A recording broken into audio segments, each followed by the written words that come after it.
మద్దతు లేకుండా చేయరు కదా. సార్ నార్వే జర్నలిస్టులపై వేట, రంగంలోకి మెట.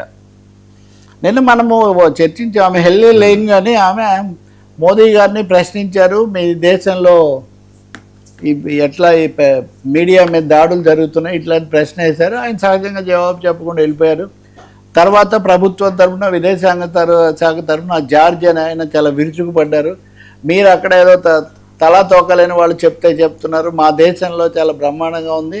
నార్వే ప్రధానమంత్రి కూడా కొంచెం ఇబ్బంది పడి ఓకే ఇండియన్ మోడల్ డిఫరెంట్గా ఉంటుంది, నార్వే మోడల్ డిఫరెంట్గా ఉంటుందని ఆయన ఏదో బయటపడే ప్రయత్నం చేశారు. కానీ తర్వాత జరిగింది అంటే ఈమె హెల్లీ లేయంగానే ఆమె సోషల్ మీడియాలో ఈమె పోస్ట్ పెట్టారు. ఏమంటే మెటా అనేది ఆమె ఖాతాలని మూసేసిందట.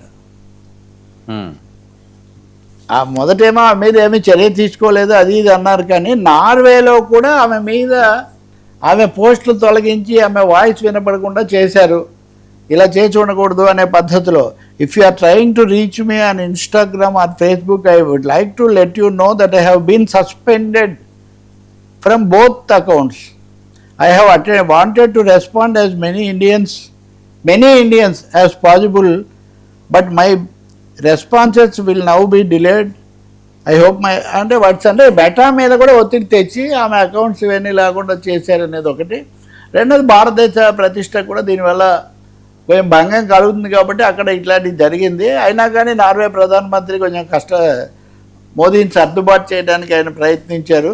దీన్ని రాహుల్ గాంధీ అలాగే కొన్ని ప్రతిపక్షాలు కొన్ని మీడియా సంస్థలు జర్నలిస్ట్ సంస్థలు కూడా ఇలా జరిగి ఉండకూడదని చెప్పి వ్యాఖ్యానిస్తున్నారు. ఇది ఒక అంతర్జాతీయ చర్చగా మారింది.